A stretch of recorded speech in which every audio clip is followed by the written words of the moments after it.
भगवत गीता 16वें अध्याय का ये श्लोक है 5वां।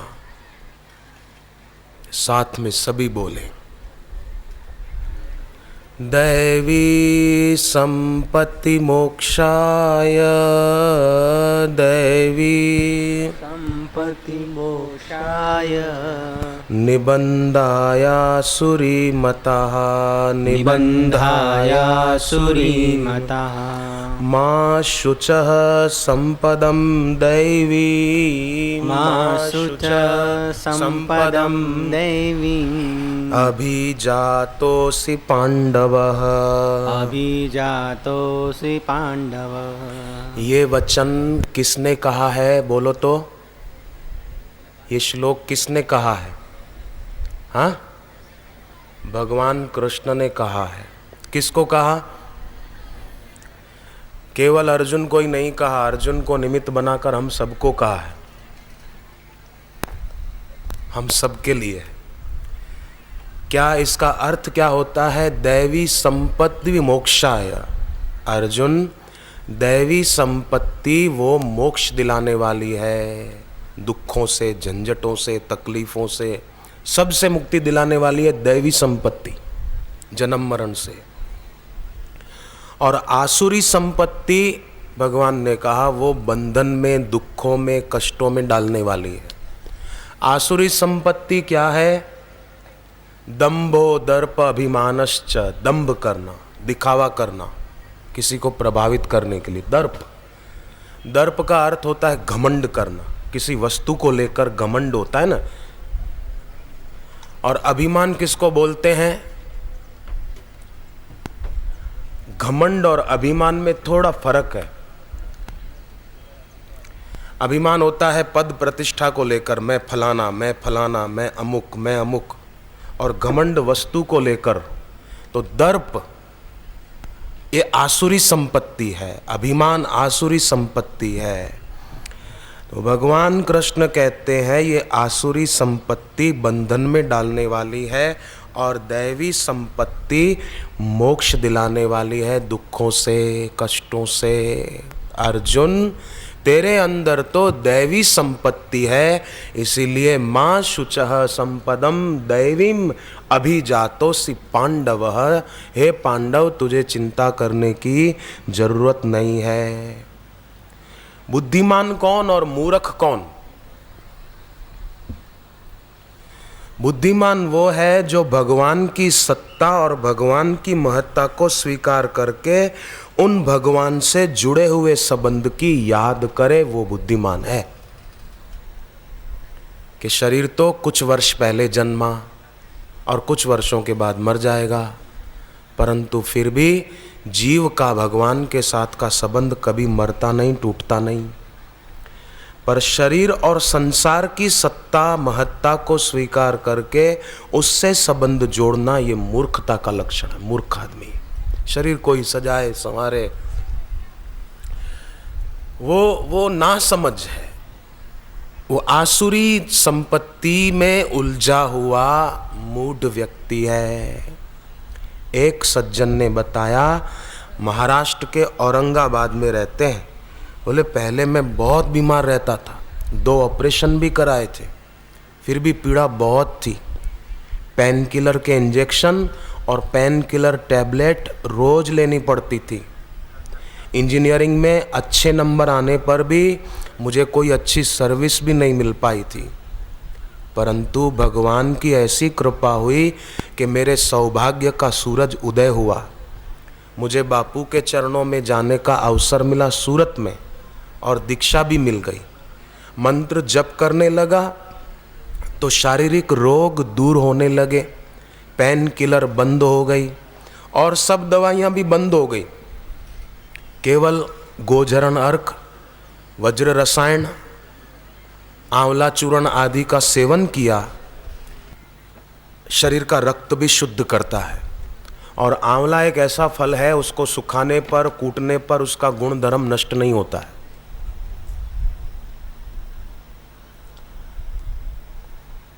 तो वो सज्जन ने बताया कि सब दवाइयाँ बंद हो गई, केवल आश्रम का गोचरण अर्क, वो तो अमृत है। आंवला चूर्ण आदि लिया, उससे स्वस्थता मिली, शक्ति मिली। पहले 4,000 की नौकरी मिली, फिर 6,500 की, फिर 15,000 की, अब महीने 25,000 की मैं सर्विस कर रहा हूँ। ये बाहर की उन्नति तो हुई, पर आध्यात्मिक उन्नति मैं शब्दों के द्वारा बता नहीं सकता। इतनी गुरुदेव की कृपा से मेरी आध्यात्मिक उन्नति भी हुई है। तो है ना, दैवी संपत्ति से इस आदमी की कितनी उन्नति हुई। पर लोग क्या करते हैं, आसुरी दुर्गुणों को छोड़ते नहीं और जन्म पत्री लेकर घूमते रहते हैं तांत्रिकों के पास, ज्योतिषियों के पास, निगुरे पंडितों के पास।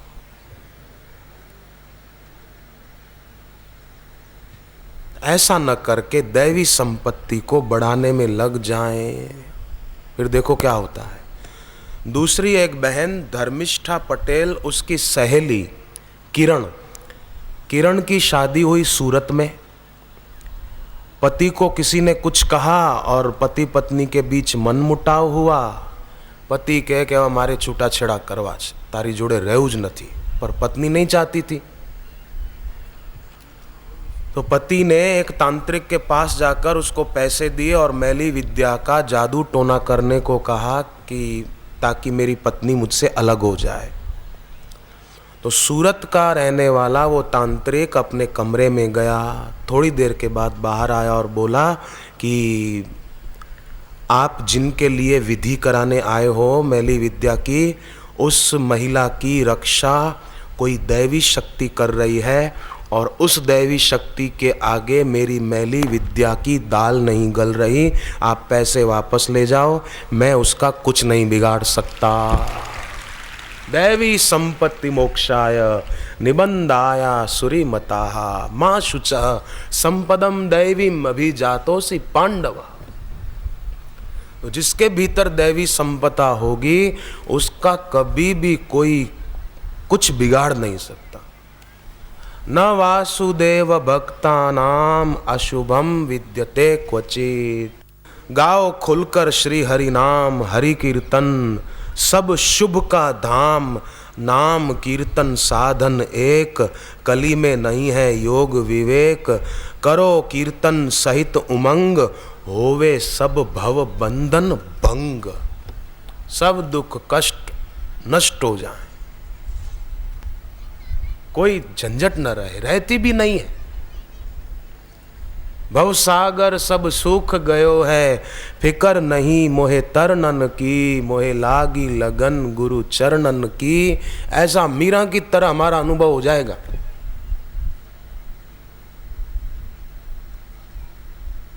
हम चाहें तो हो सकता है।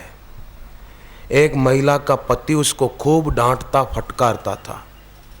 वो लोग रहते हैं थर्मल पावर स्टेशन वणाक बोरी पावर हाउस में, उनके पति काम करते हैं। महिला का नाम मुझे उस चिट्ठी पढ़ने को मिली, जया बहन।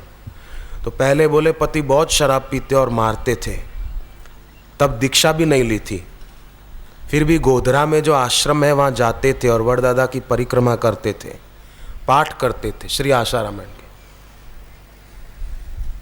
जिन बच्चों को श्री आशा रामायण याद है या कभी पढ़ी है वो हाथ ऊपर करो, पढ़ी हुई है देखो। ऐसे विद्यार्थी होंगे तो मुझे लगता है ये विद्यार्थी आगे चलकर अपना नाम, अपने माता पिता का नाम और अपनी स्कूल का नाम उज्जवल कर सकेंगे और देश को विश्व गुरु के पद पर अभिषिक्त करने में सफल जरूर होंगे। इतने बुद्धिमान समझदार विद्यार्थी। सुबह कितने बजे से आकर बैठे आप? हाँ, 3, कोई 3 बजे, जो 3 बजे आकर जगह रोक के बैठ गए हाथ ऊपर करे। ये 3 बजे वाले हैं, रात को 3 बजे। तो कितने बजे उठे होंगे, नहाए होंगे? स्नान करने में भी तो टाइम लगता है ना, थोड़ा आधा घंटा तो लग जाता है। 4 बजे आकर बैठे हो हाथ ऊपर करे, 4 बजे आकर बैठ गए। जो 5 बजे आकर बैठे, देखो 5 बजे कैसे विद्यार्थी हैं। और ये भी गुरुदेव के सानिध्य में है, तब घर पे थोड़ी कोई 3 बजे उठेगा। घर पे कौन उठेगा इतना जल्दी?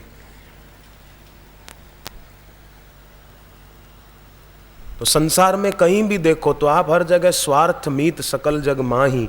एक आदमी डॉक्टर के पास गया और कहा कि डॉक्टर मेरे को रात को नींद नहीं आती है, मेरे को फायदा हो ऐसा कोई उपाय बताइए। ऊँघ नहीं आती, नींद नहीं आती है। लाभ हो ऐसा कोई उपाय बताओ डॉक्टर। तो डॉक्टर ने कहा रात को चौकीदारी की सर्विस कर लो, कहीं फायदा ही फायदा होगा। अब डॉक्टर देखो उसको बोलता है चौकीदारी करो, वो आदमी पैसे वाला है, उसको कमी नहीं है, और बोले रात को चौकीदारी करो फायदा होगा, कुछ तो कमाओगे, महीने के 1000-1500 मिल जाएंगे। ये फायदे का उपाय नहीं है, इससे फायदा नहीं होगा।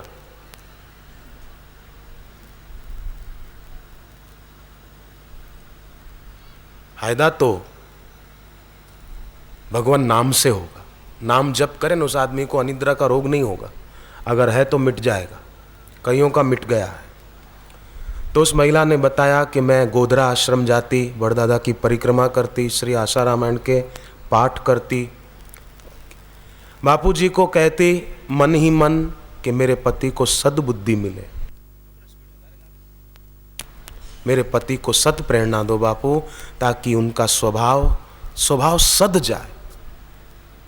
देखो विद्यार्थी बहुत ध्यान से सुन रहे हैं, इसलिए मैं कहता हूं जब मौत होती है ना शरीर की, जिसका शरीर मरने वाला हो वो जरूर सुने, जिसका शरीर न मरने वाला हो, सदा रहने वाला हो, वो ये बात न सुने। शरीर मरेगा, मेरा भी ये शरीर छूटेगा, आपका भी। तो जब मौत होती है ना तो कुछ साथ नहीं जाता, ये सब जानते हैं, परंतु फिर भी व्यक्ति का स्वभाव उसके साथ जाता है, और जैसा स्वभाव होगा ना फिर दूसरी योनि वैसी मिल जाएगी। इसलिए अपने स्वभाव को साधना।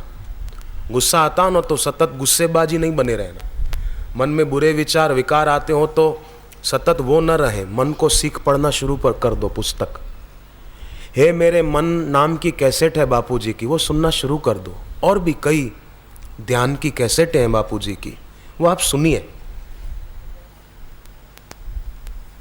स्वभाव को साधें आप और हम। स्वभाव को साधना बहुत जरूरी है। एक तरफ माला घुमाते हैं, फिर माला पूरी हुई तो गुस्सा कर रहे हैं पत्नी पर, बेटी पर, भाई पर, बहन पर। ये नहीं होना चाहिए, स्वभाव साधना चाहिए। अपनी मानसिक विकृतियों को दूर करने के लिए कुछ करना चाहिए। मानसिक विकृतियां हम पर हावी ना हो। आपने देखा होगा विद्यार्थी कि अपने जो देवी देवता है ना, वो किसी न किसी पशु पर या पक्षी पर सवार है। देखा, शिव जी नंदी पर सवार है, विष्णु भगवान गरुड़ पर, मां जगदम्बा शेर पर। तो देवी देवताओं ने पशु पक्षियों पर सवारी करके हमको शिक्षा दी है कि पाशवी वृत्तियों को अपने काबू में रखो। आप उनके काबू में मत हो जाओ, उनको अपने नियंत्रण में रखो, ये उन्होंने शिक्षा दी है। पर लोग बेचारे ऐसे बोले कि पाशवी वृत्तियों के शिकार हो जाते हैं, उलझ जाते हैं। तो वो महिला प्रार्थना करती। उत्तरायण पर्व पर अहमदाबाद आश्रम में सन 2004 में दीक्षा ली, जप करने लगी। फिर भी पति का स्वभाव नहीं सुधरा, वैसा ही उग्र स्वभाव, बस डांटना, फटकारना, गुस्सा करना। फिर भी पत्नी ऐसी समवान थी कि धीरज नहीं छोड़ी। एक दिन तो पति ने कहा मेरे लिए मांसाहार बनाओ। फिर तो जया बहन ने बापूजी के चित्र के आगे प्रार्थना की और कहा कि मेरे पति को सन्मार्ग दिखाओ बापू। और आखिर पति को सत प्रेरणा मिली। बैठे बैठे ऋषि प्रसाद पत्रिका पढ़ी तो उनका दिल परिवर्तित हो गया। शराब भी छोड़ दी, मांसाहार भी छोड़ दिया। और जनवरी 2006 में थर्मल पावर स्टेशन पर बापूजी का सत्संग हुआ और उनके पति ने दीक्षा भी ले ली और सत्संग के 2 दिन वहाँ पर सेवा भी की।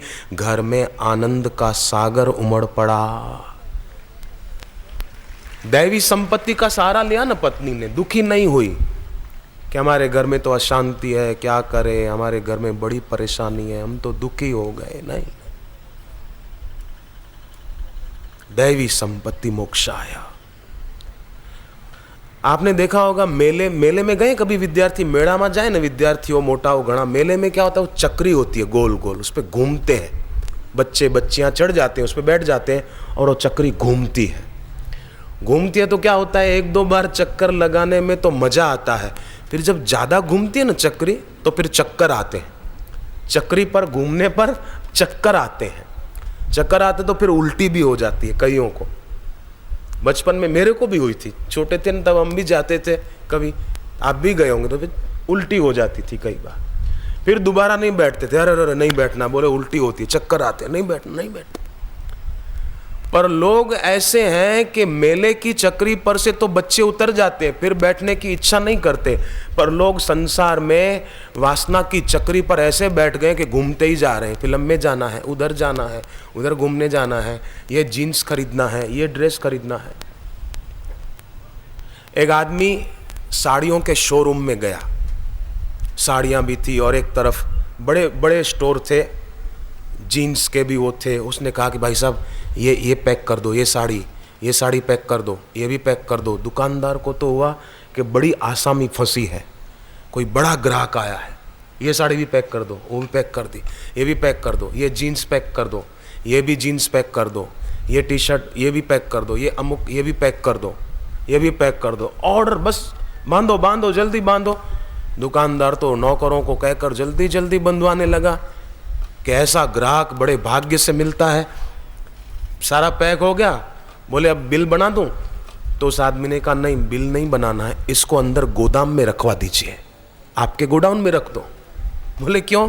बोले आपने शोकेश में रखा है ना, तो मेरी बेटी बेटा और पत्नी सब इधर से गुजरते हैं तो उनकी इच्छा होती है कि हम ये भी ले लें, ये भी ले लें, ये भी खरीद लें, इसको गोडाउन में रख दो, अंदर रखो, बाहर नहीं। तो ऐसे चक्री पर लोग घूमते रहते हैं। भोगों से अपना मुख मोड़, चिन्मय प्रभु से नाता जोड़। भोगों में दुख रोग अशांति, प्रभु में परम सुखद शुभ शांति। संसार के भोगों से अरुचि सबकी होती है। जैसे किसी को आइसक्रीम खाने का शौक हो, वो आइसक्रीम खाए, 1 cup 2 cup 3 cup 4 cup 5 cup, कितनी खाएगा? खाते खाते वो उब जाएगा। फिर कोई उसको 6ठा कप दे के लो खाओ, बोले नहीं नहीं नहीं, बस बस बहुत हो गया, नहीं खाएगा।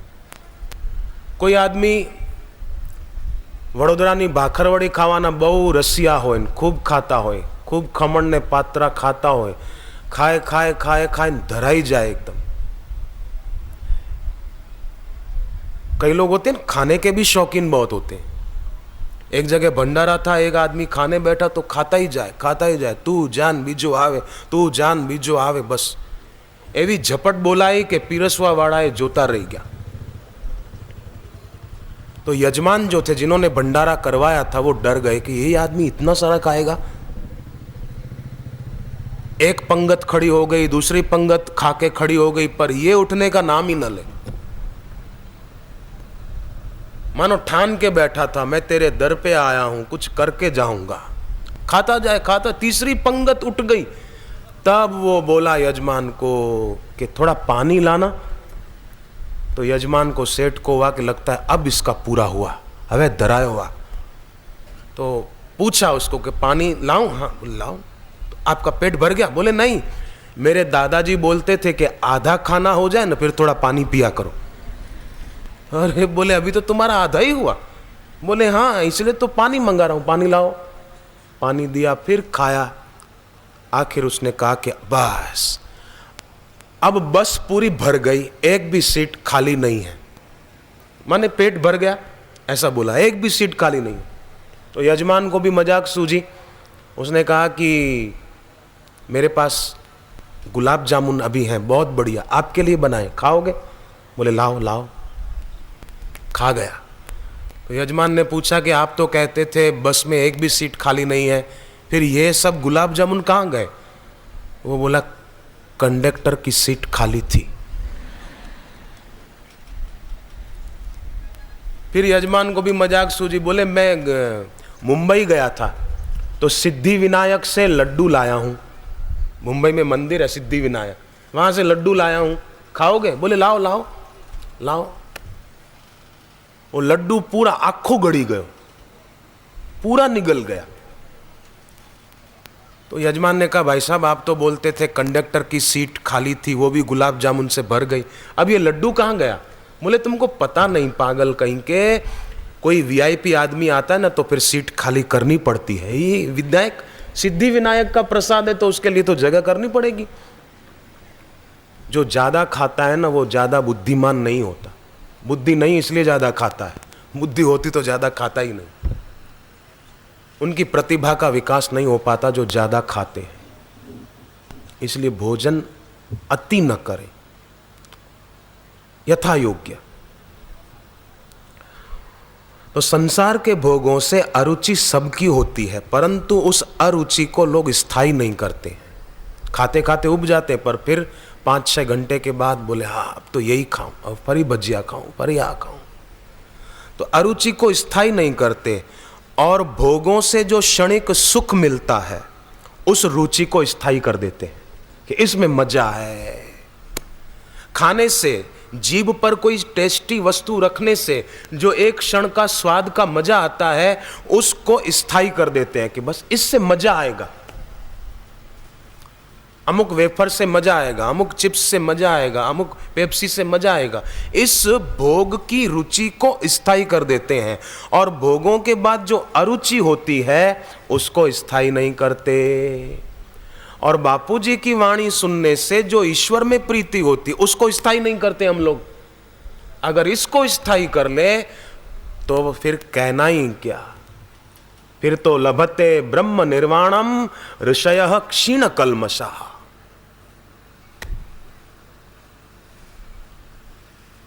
फिर शेष कुछ रहेगा नहीं। एक भाई ने बताया छत्तीसगढ़ में रहते हैं, महासमुंद में। बापूजी से दीक्षा 2004 में ली पूरे परिवार ने। गुरुदेव की असीम कृपा ऐसी हुई, भयंकर दुर्घटना टल गई। महासमुंद छत्तीसगढ़ में साहू परिवार की दुकान में रात को 1 बजे आग लग गई, और आग की भयंकर लपटें ऊंची उठने लगी। बैठने की जगह और आसपास का सारा सामान जल गया, परंतु वहीं बापूजी के चित्र वाला कैलेंडर पड़ा था, वो नहीं जला, अपितु उस बापूजी की तस्वीर से तेज छलक रहा था।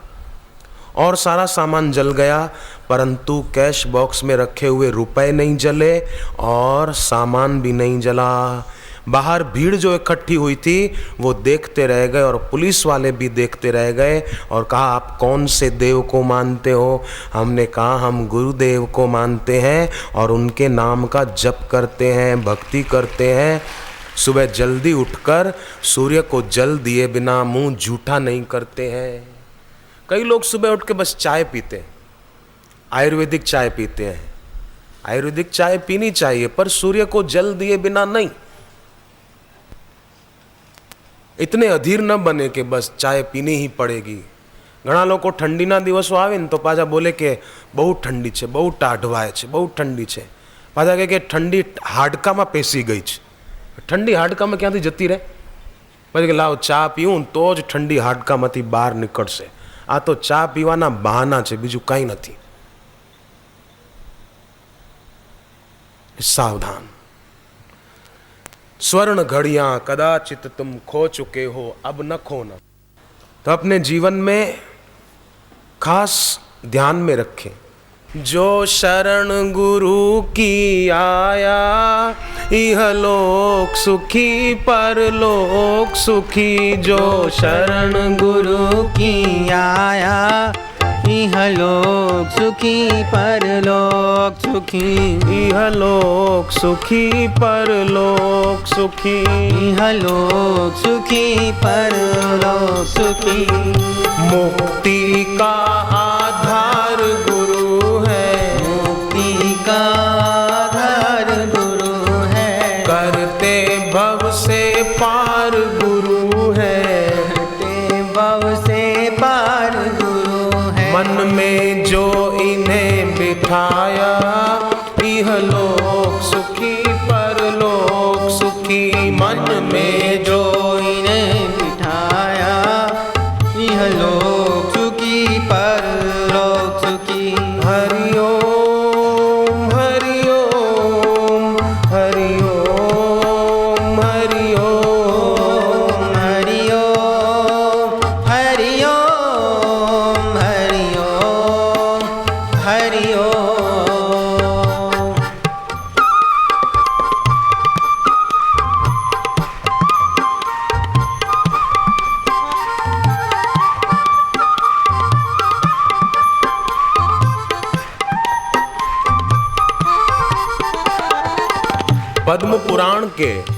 भूमि खंड में एक बहुत सुंदर बात आती है। भगवान कहते हैं पद्म पुराण में कि धरती पर प्रकट हुए जल से बाहर का मल ही नष्ट होता है। मतलब शरीर पर लगी हुई मैल वो पानी से नष्ट होती है, परंतु गुरु रूपी तीर्थ तो जन्म जन्मांतर के पापों का नाश कर देते हैं। संसारे तारणा यैव जंगमः तीर्थ उत्तमम। गुरु कौन है? गुरु चलता फिरता तीर्थ है, जंगम तीर्थ, चलता फिरता तीर्थ।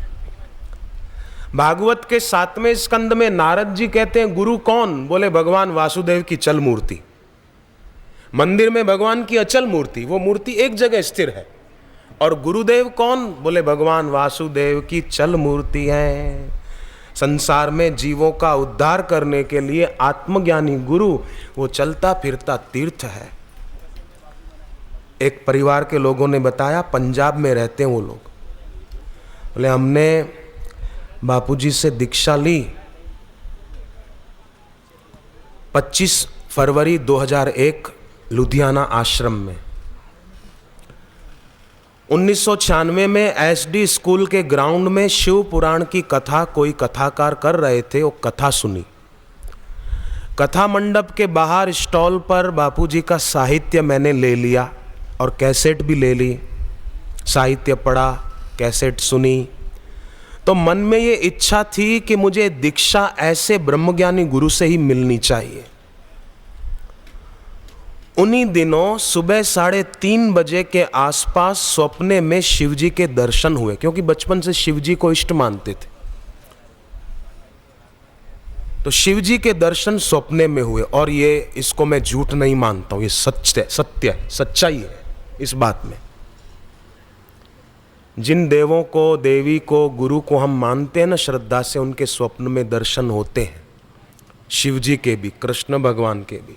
बिल्कुल, मैं इसको झूठ नहीं मानता। झूठ माने वो आदमी झूठा हो सकता है, पर यह बात झूठी नहीं हो सकती। शिवजी दर्शन देते हैं, कृष्ण भगवान स्वप्न में दर्शन देते हैं, इसमें जरा भी झूठ नहीं। तो सुबह करीब 3:30 बजे बोले मुझे स्वप्न में शिवजी के दर्शन हुए, और शिवजी ने मुझे कहा कि बेटे जल्दी ही तुम्हारी इच्छा पूर्ण होगी। कुछ दिनों बाद शिव मंदिर में गया और अश्रुपूरित नेत्रों से भगवान भोलेनाथ से प्रार्थना की कि हे महादेव, मेरी ये इच्छा कब पूरी होगी? प्रार्थना की। हम भी 1-2 मिनट भगवान शिव जी को प्रार्थना करें कि हम गुरुद्वार पर आए हैं तो ऐसे बने जैसे गुरुदेव चाहते हैं, ऐसा हम अपना जीवन बनाएं। हर हर भोले, हर हर भोले, हर हर भोले, नमः शिवाय। हर हर बोले, हर हर बोले, हर हर बोले, नमः शिवाय। हे त्रिपुरारी गंगाधारी, हर हर भोले, नमः शिवाय। हे त्रिपुरारी गंगाधारी, हर हर बोले, नमः शिवाय। हे गुरुदेवा, हे महादेवा, हर हर भोले, नमः शिवाय। हे गुरुदेवा, हे महादेवा, हर हर बोले, नमः शिवाय। नमः शिवाय, ओम नमः शिवाय। नमः शिवाय, ओम नमः शिवाय। हे रामेश्वर महाकालेश्वर, हर हर भोले, नमः शिवाय। हे रामेश्वर महाकालेश्वर, हर हर बोले, नमः शिवाय। हे नागेश्वर, हे त्र्यंबकेश्वर, हर हर भोले, नमः शिवाय। हे नागेश्वर, हे त्र्यंबकेश्वर, हर हर बोले, नमः शिवाय। नमः शिवाय, ओम नमः शिवाय। नमः शिवाय, ओम नमः शिवाय।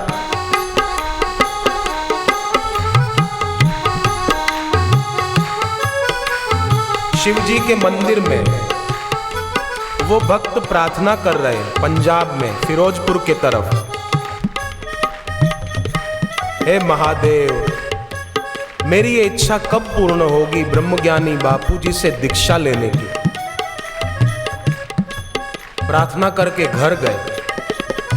उसी दिन शाम को लोकल केबल वालों ने बापूजी की वीडियो कैसेट चलाई। पहली बार टीवी पर बापूजी के दर्शन किए। अंदर में प्रेरणा हुई कि बस अब तो मुझे जल्दी प्रत्यक्ष दर्शन भी करने। वाह वाह, शिव जी तो मानो मेरी इच्छा पूर्ण कर रहे।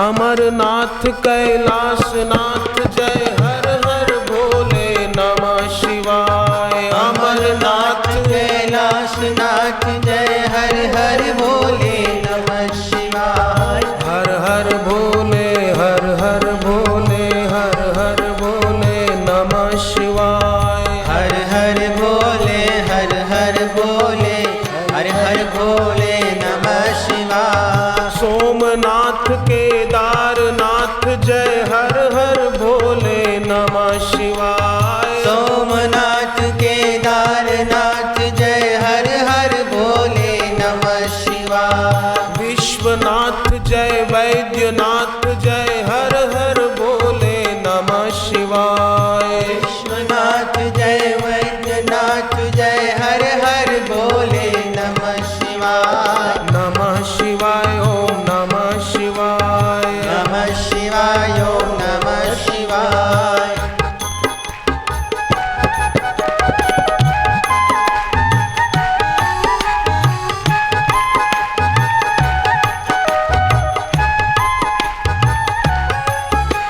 शिव जी को प्रार्थना की और शिव जी ने ऐसी तो कृपा की कि 25 फरवरी शिवरात्रि का दिन था।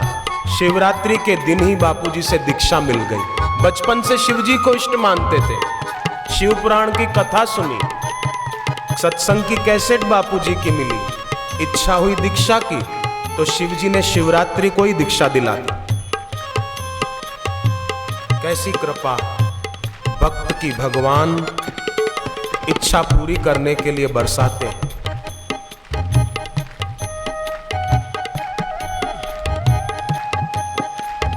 हे ममलेश्वर हे घुष्मेश्वर हर हर भोले नमः शिवाय। हे ममलेश्वर हे घुष्मेश्वर हर हर भोले नमः शिवाय। हर हर भोले नमः शिवाय। हर हर भोले नमः शिवाय। तो भक्त दृढ़ता से चले। बस भक्त को ज़्यादा किसी दूसरी बातों को सोचने की जरूरत नहीं है। पूर्णिमा नाम की एक कन्या जो शिमला में रहती है, उसने मुझे बताया कि बापूजी की कृपा से और सारस्वत मंत्र के प्रताप से मैंने राज्य की बीएड प्रवेश परीक्षा पास की और पूरे बीएड कॉलेज में शिक्षण परीक्षा में प्रथम रही। और उसके बाद मैंने एमएससी की डिग्री भी पूरी कर ली, जो कि मेरे वश में नहीं था, पर सारस्वत मंत्र और गुरुदेव की कृपा से असंभव भी संभव हो गया।